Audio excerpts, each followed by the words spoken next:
Hello everyone, আশা করি সবাই সুস্থ স্বাভাবিক অ্যান্ড ভালো আছো। আমিও খুব ভালো আছি। So welcome to my another blog. তো রিসেন্টলি আমি গেছিলাম হচ্ছে কল্যাণী। যাওয়ার কারণটাও বলছি, যেহেতু তুষার দীপ্রিনার রিসেন্টলি বার্থডে গেছে, তো সেই জন্য ওরা বললো যে আয় একদিন একটু ঘোরাও হবে, সাথে বার্থডে ট্রিটটাও নিয়ে যাবি। আর ওদের ওখানে ইদানিং কারিমস খুলেছে। এই কারিমসটা দিল্লির জামা মসজিদের যেই মানে অ্যাকচুয়াল কারিমস যেটা বলে সেটাই। আমি এটাই আগে কখনো ট্রাই করিনি। চিনার পার্কে যে কারিমস আছে বা পার্ক স্ট্রিটের যেটা ট্রাই করেছি সেটা অন্য কারিমস। এটা স্পেলিংটাও আলাদা আর এটার অ্যাম্বিয়েন্সটাও আলাদা। তো আমি তো এরকম সকাল 11টার ট্রেনে চলে গিয়েছিলাম। তো মোটামুটি পৌঁছে গেলাম। পৌঁছে গিয়ে আমরা চলে যাই কারিমসে দুপুরবেলায় লাঞ্চ করব বলে। আর অ্যাম্বিয়েন্সটা এত সুন্দর লাগছিল, মানে খুব সুন্দর বেশ সাজানো গোছানো ছিল।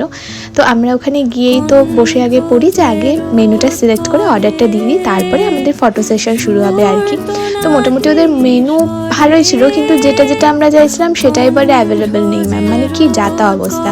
আমরা কিছু একটা ড্রিঙ্ক অর্ডার করছিলাম, সেটাও অ্যাভেলেবেল ছিল না। তারপর গোলাপ জামুন উইথ আইসক্রিম, সেটাও অ্যাভেলেবেল ছিল না।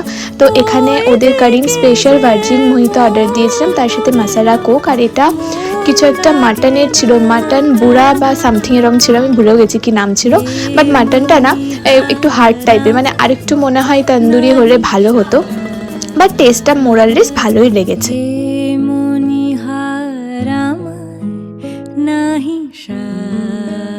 আর কাবাবের সাথে যে গ্রিন চাটনিটা দেয় আমার যে কী যে ভালো লাগে খেতে। আর আমরা নিয়েছিলাম মাটন বিরিয়ানি, আর তার সাথে এক্সট্রা মাটন আর আলুও নিয়েছিলাম। মাটন বিরিয়ানিটাও লাইটের ওপরে বেশ ভালোই খেতে ছিল। মানে এই কারিমসের টেস্টটা পুরোপুরি আলাদা, যেটা কলকাতার কারিমসে খেয়েছি আর কি।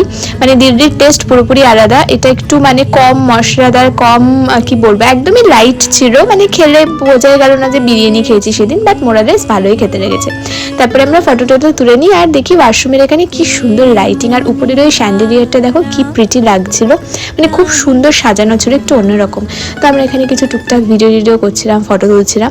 কেননা আমরা ভাবলাম যে খাওয়া তাড়াতাড়ি হয়েই গেছে, 3টে সাড়ে 3টে করে। আর ওই দিন আমার বাড়ি ফেরারও ছিল না, ওই দিন আমি তুষার বাড়ি থাকছিলাম। তো ভাবলাম এখানে সমস্ত খাওয়া দাওয়া করে কাজটা ছেড়ে আমরা একটা টোটো নিয়ে বেরিয়ে পড়ি ফিল্ম দেখতে যাব বলে। এই যে আমরা টোটো করে বেরিয়ে গেছি, আর আসার সময় একটা জগদ্ধাত্রী ঠাকুরও দেখে নিলাম, কারণ সেদিন মেবি জগদ্ধাত্রী পুজোর দশমী ছিল। তো কল্যাণী স্টেশনের মধ্যে দিয়ে পার করে ওই পারে যেতে হয় হচ্ছে সিনেমা হল। আমরা ভেবেছিলাম ভুলভুলাইয়া 3 দেখবো, জিরো এক্সপেকটেশনে গেছি। হ্যাঁ, তারপরেও এক্সপেকটেশন একদম মাইনাসে রান করেছে। মানে মুভিটা ওয়ান টাইম ওয়াচের জন্য দেখতেই পারো, বাট আমি বলে এর থেকে তো পার্ট 2টা অনেক বেটার ছিল। বেস্ট হচ্ছে পার্ট 1, ওটা একদম ওজি। তো যাই হোক, আমি আর স্পয়লার দিচ্ছি না, এইটুকুনি বলে রাখছি কার্তিক আরিয়ানি মেন ভূত। তো যাই হোক, সেদিনকে মুভি টুভি দেখে আমরা পুরো দিনটা দারুণ কাটিয়েছি সবাই মিলে। তো তারপরে তো আমি এবার রাতে তুষার বাড়ি চলে যাই, কেননা বললাম ওই দিন আর আমি বাড়ি আসিনি, ওর বাড়িতেই থেকেছি, বহুত দিন যাই না।